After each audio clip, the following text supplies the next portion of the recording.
Zviri Mudzimba.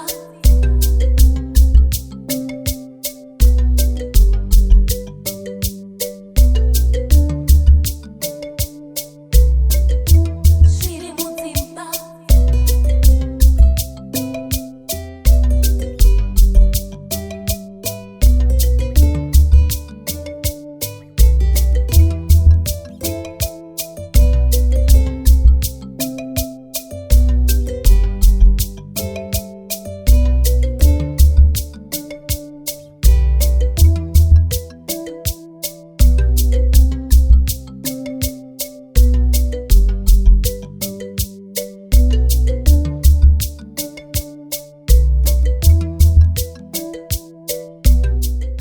Zviri Mudzimba.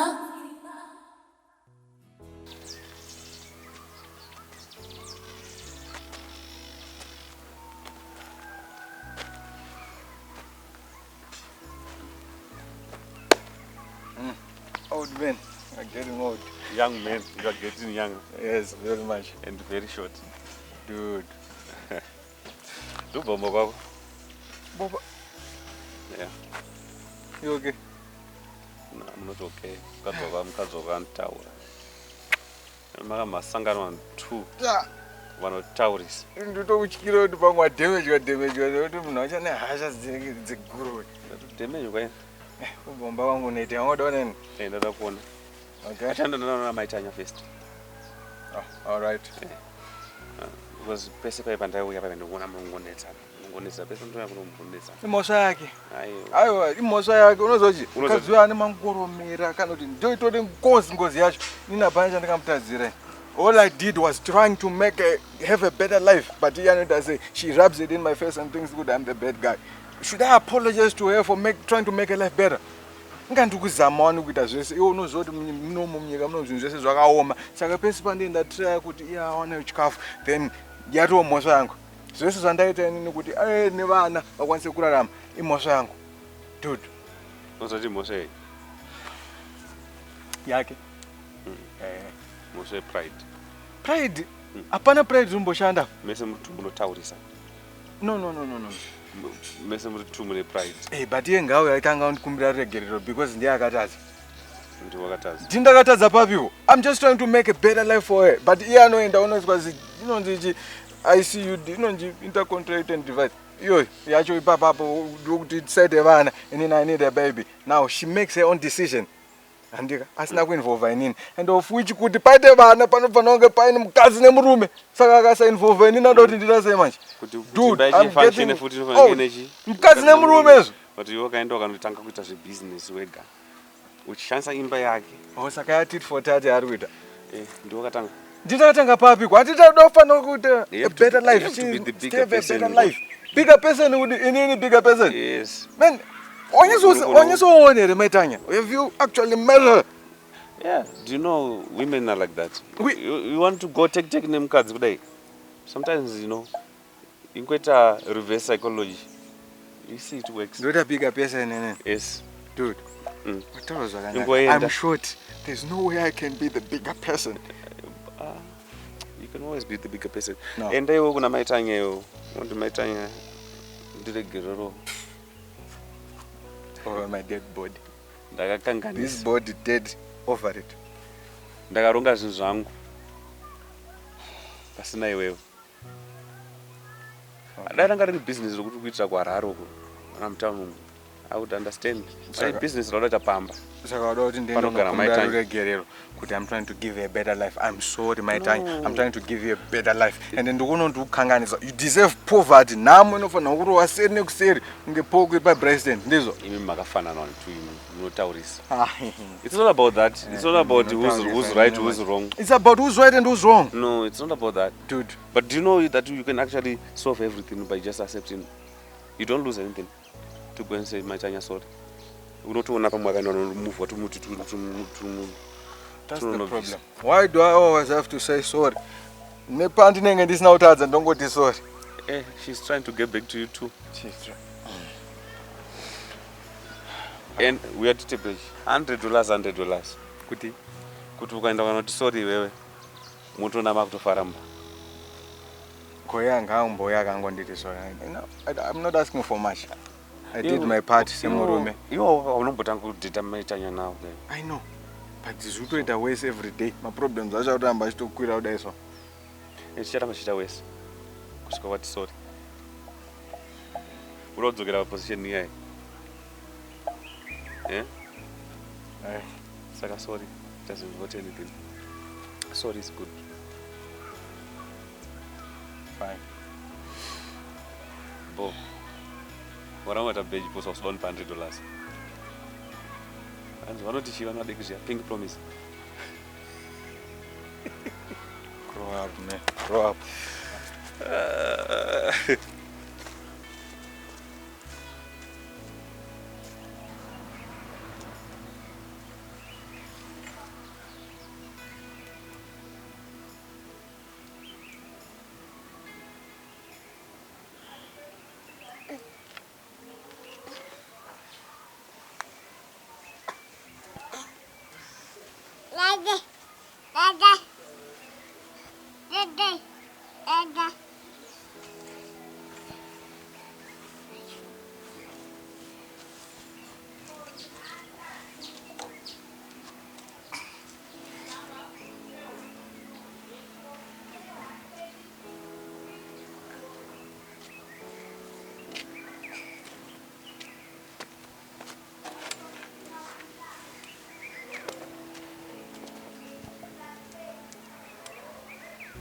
More?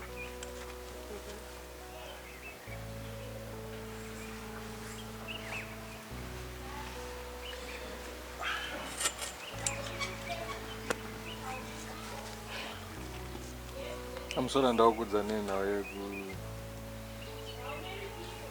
You did have that score. I'm sorry, Panisa says I'm now good. And forgive me. But my time of fun was already in I'm your husband. At least can work with all my major decisions like getting Jadel. No fun on going to include. At least you should tell me. I'm not going to go with a wigger.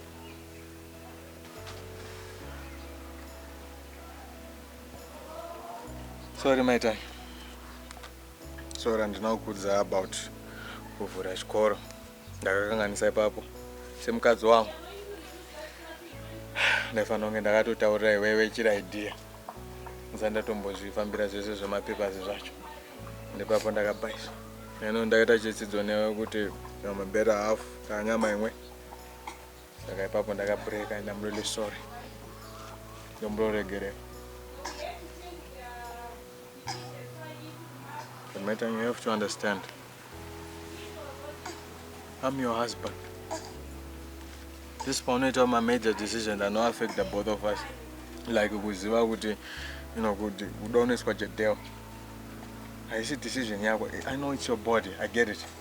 But decision you know affect only you. So we should be able to plan these things. Till taste it a pass. Could you go and don't know why you know they don't forget why joke. What? So sorry. But now she's not going to put and you include the panesses on the Wambo ni sile pesa pongo nisi. And that is sorry one. Yes, what is sorry but we have to just go to the bottom. Tikaina tsanga dzimumunda tingo dzure pamusoro to apfuta nemagutsu anditika saka apa of course ndoziva kuti ndinopangu pandakakanganisa anditika but iwewe wachoni you knew what you were doing ukanoita zvawakaita you never included me and waifurirwa nemafriends because in as much as you wakabatikana kuti ndakaenda ndikaniswa jadewa anditika imagine how I'm feeling about you making a major decision epamba pauri kugara pandiri kutogara newe every day kabatani unomuka uchigeza mvura yandaisa inini wodya chikafu chandabika inini hembe dzanda aina inini you come home to rest uchisvika ndichiskokuwelcome despite the fights esatiri kuita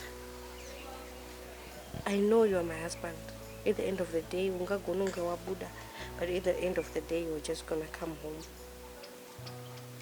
Pamba pacho patukuti we have to resolve everything. Ndopauri kutotena into a circus.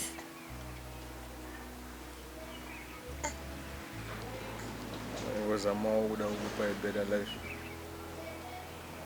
Did I ask for one? Did you even ask me what I wanted? No, and I'm sorry. You never cared about my consent. You never cared. Yeah, and for that, boom, I was a bad husband. I'm really sorry. Let us say everything this video, right?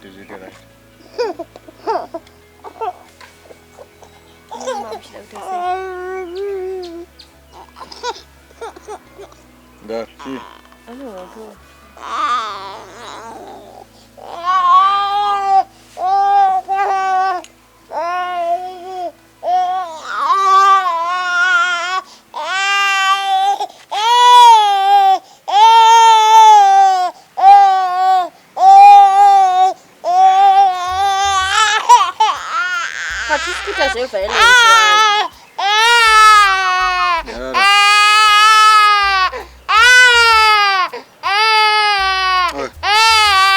Take a walk with me. Monday. I'm going to terrific Monday. I'm going to terrific Monday. Yes, I am. Unogona kugumbuka kuti takuti baby pane vanhu. Aiwa, don't worry about it. Don't bother my mukadzi wangu. Andeka. Kupiko baba tangu. Andinambogeza. Kupiko mwana chichema webva.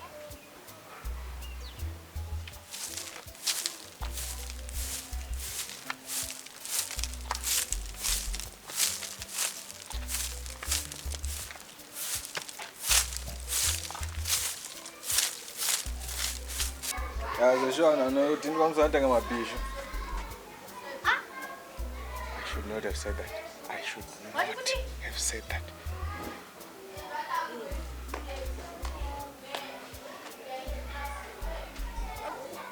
And that's what I'm performing. Come here before I come there.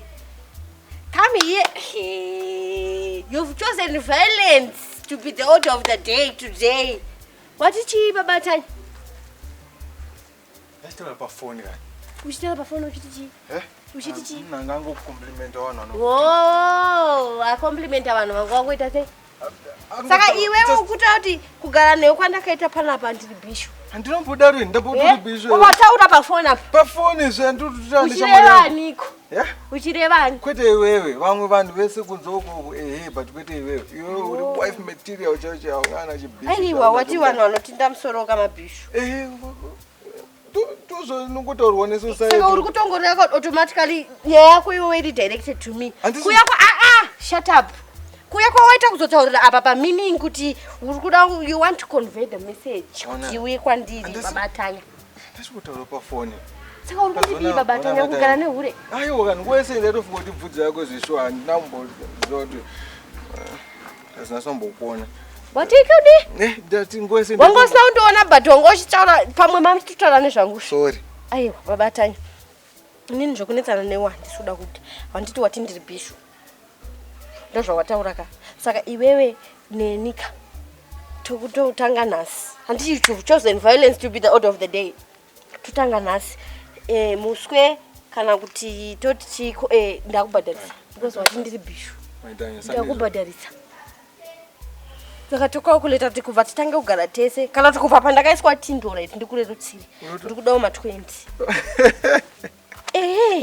Unotopfuma neni? Ndikudawo ma20. Kwenza namodza kwenene? Awati ndiri uri. Andinobuda rini? Ndingotaura zvavano. Nzonzo. Don't touch me. Ndisi mukadzi wako. Chitobva ndinoedza nezita Vanessa. Kana kuti Queen V ndatone zita rekubasa. Ita Queen V. Mama tiko United. Tipei kamari yedu. Ndinongotaura zvinhu zvese personal. Aiwa. Ndipewo mari yangu. Ndipewo mari yangu. You've chosen violence. I give you violence. Ndipewo mari yangu. Ngozi ndoiziva. Ndiri ngozi, ndiri bishu zvese. Ndipe mari yangu. Ndipe mari yangu. Ona society inotaurawo kuti zvone vanoti vanotwange mabhishu. Saka this guy was just saying, hey, pane. Ukatomudza kati nditori naro panapa rakati ndamusoro bishu. Zvoshanda ndaitofunga kuti wachena bvudzi nokura. Babatanga. Handiti wati zvonizvo tiri mabhishu. Ndipe mari yangu. Ndikandikutaura one defense. Wafunga ndakachena bvudzi. Pandakaenda ndotindwa ndandisinewe. Sando wakatoprova kuti ndiswe tindi. Ndipe mari yangu. Wakanaka une tindi. Ndipe mari yangu. Kana ndakanaka kuti Babatanya, I'm not joking with you. I'm not joking with you. One for you, one for me. Is it one about Vanessa? Pepe pangwetika misunderstanding njete. Ndachitokureva kuti zvoni ndochi you are the most beautiful woman to me ever. Hapana kana mumwe akaita kunge iwe. Why to you, Chet? Why not to everyone out there? Nanchazivo ndikutira kupa compliment you look very beautiful today. It's not a compliment kai utondowanzirazve. Pamwe vanhu vanenge vachitongoti Vanessa akazvibatira chibage chake apa. Saka why wanditi kwauri Chete? Fine, you look very beautiful today. Okay? Why not every day? Is this a compliment kana kuti insult? Oh man, you're turning compliments into insults. I get it, you are good at that, but can you just take the compliment? Don't go to us as well. Baba wakutoti hanzi nini ndiripo kukusarudzira nekukuchinjira.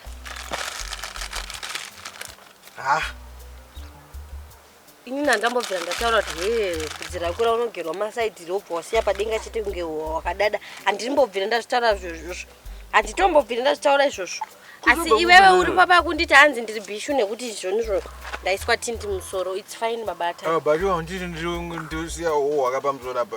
Coach. Kati ndowandigesa kati uchiti zvone yakandinakira izvo so wangu. Yange yakanaka ipapo nhasi haina kunaka. Wangu. Usadari. Ndadi. Ipapo it was nice then, not today. Oh, not today. Why not today? Ikutoita kunge wakatoda. Usadari. Ngoeze pandoya ndakagiwa zuda unoti ariitende munogerwa manje kubva pakatanga kundigesa bibho kandotoda mari yangu deformation of character. Tinotivhisirewo mopo iri pamusoro pedenga renyika. My time. Ma. Why are you so violent? I'm not violent. You chose violent today. Wazvisarudzira wega violence. Kana mwana atombodawo violence.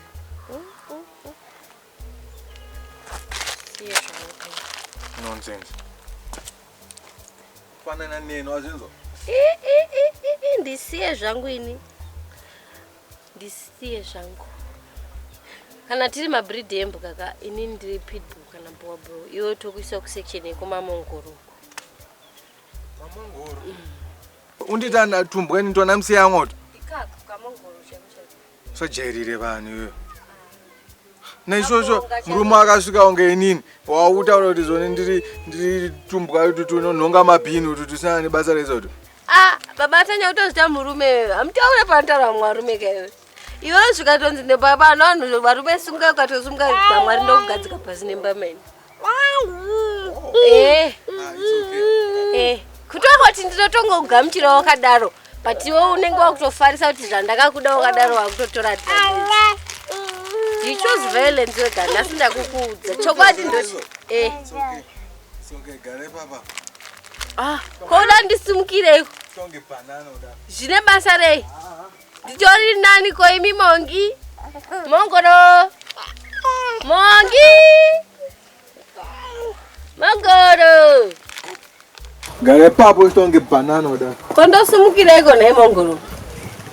Iyo mongoro. Hello guys, it's your girl my Tanya. What's up? Tukushuta season 7. So tell a friend kuti mu like nekusubscribe ku Angel Arts Productions.